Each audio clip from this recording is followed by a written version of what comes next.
Halo sahabat nonton, siapa nih yang penasaran dengan kelanjutan cerita dari drama My Dear Nemesis? Yuk kita mulai jalur cerita kelanjutan episode 8 ya. Setelah mereka resmi pacaran, Jion mengantar Sujong pulang. Dan mereka beberapa kali muterin jalan di sekitar lingkungan tempat tinggal Sujong, dan mereka memanfaatkan waktu itu untuk saling berbincang dan menjadi lebih dekat. Aduh, memang ini masa-masa paling indah deh saat pacaran. Dunia terasa milik berdua. Namun ketika kali mereka melihat seseorang mendekat ke arah mereka, Sujong mendorong Jion agar mereka berjauhan, karena Sujong takut hubungan mereka akan ketahuan. Mereka berdua sepakat bahwa hubungan mereka harus tetap bersifat pribadi. Keesokan harinya, di sebuah acara pernikahan, Sinwon kembali melihat akun Instagram restoran Hajin. Dia memutuskan berhenti nge-follow akun itu, karena Sinwon tidak ingin melihat unggahannya lalu terus terpuruk dalam kesedihan. Sementara itu, Hajin mendapati dirinya dikelilingi oleh teman-temannya yang baik hati, tapi menyebalkan. Mereka ngomongin bagaimana mantan suami Hajin menyelingkuhi Hajin. Dan itulah yang membuat Hajin dan mantan suaminya bercerai. Untuk mencari pelarian, Hajin dan Sinwon berakhir di atap gedung.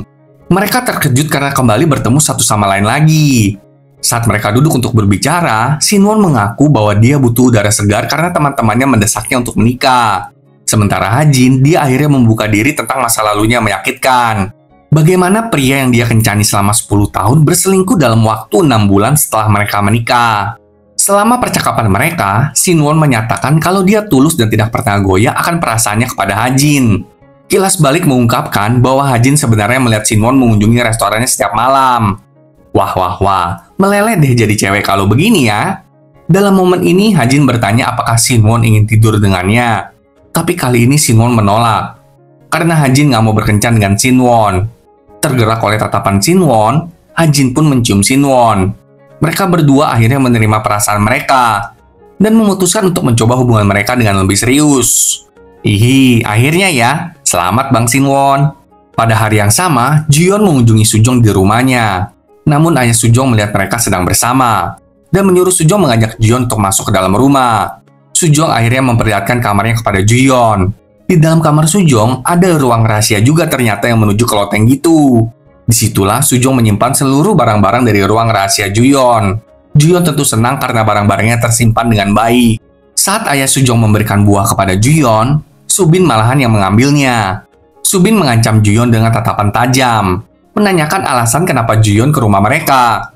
Setelah mendapat ancaman yang jelas dari Subin, Juyon pun segera pergi. Subin kemudian menghadapi Sujong, memperingatkan Sujong bahwa keluarga Juyon yang kaya bisa mendatangkan masalah baginya.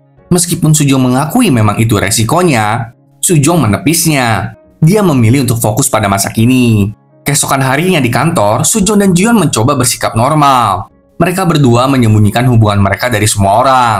Namun tetap aja, godaan mah selalu datang ya kan? Apalagi pasangan baru. Ketika mereka sedang di lift bersama dengan Junsu dan Nana, Junsu mulai menanyakan tentang kencan buta Sujong. Tentu saja, Sujong langsung menyatakan kalau dia sudah menolak orang tersebut.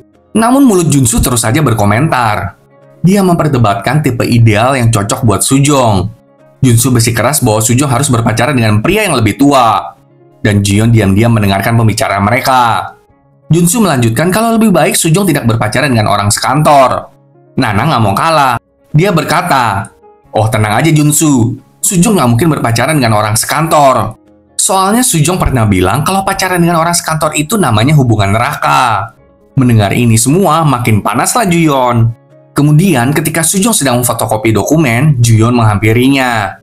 Mereka mulai tergoda untuk saling bersentuhan jari. Tapi tiba-tiba Junsu mendatangi mereka. Untuk menjaga kerahasiaan hubungan mereka, Sujong secara dramatis memarahi Juyon di depan semua orang. Namun setelah itu, secara pribadi, Juyon dan Sujong bertemu di atap gedung.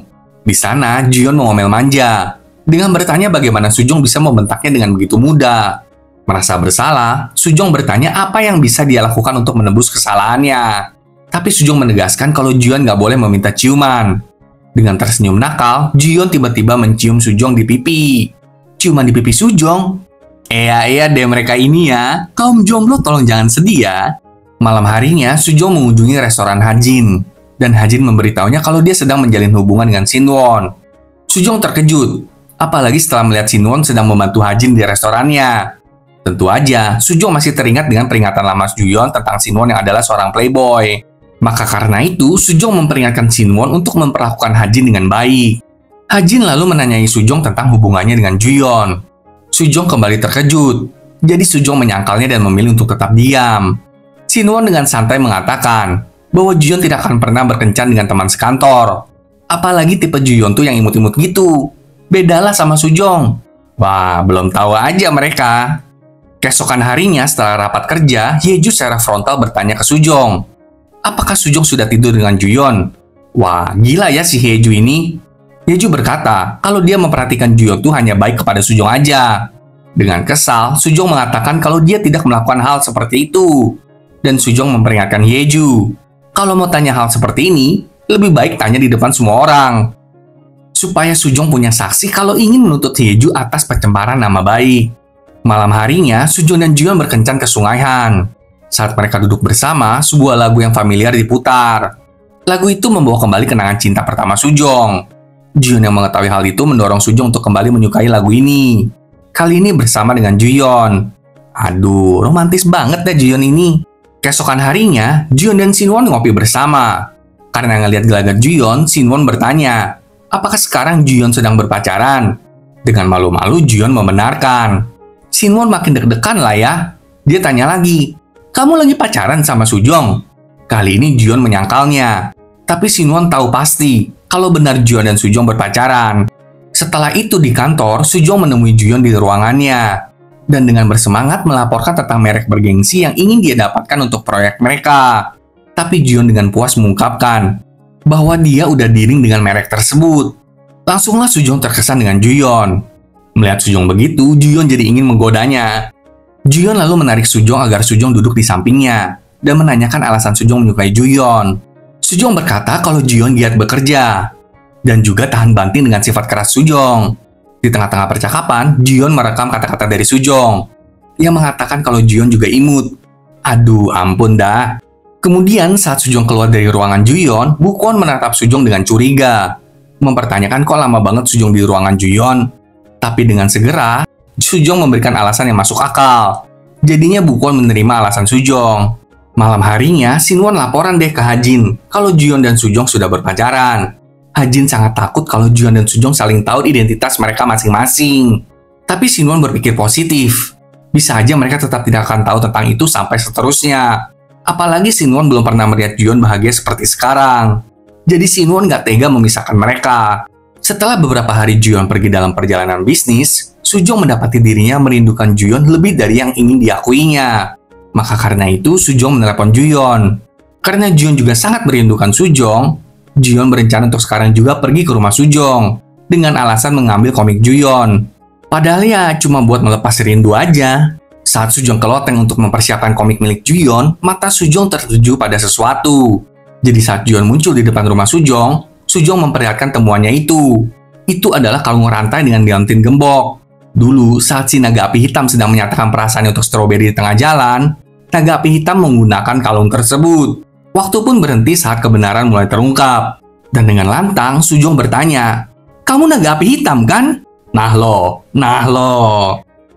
Baru aja kita senyum-senyum ngelihat mereka bermesraan. Akhirnya harus putus juga nih. Mari saksikan kelanjutan drama ini ya, sahabat nonton. Sampai jumpa.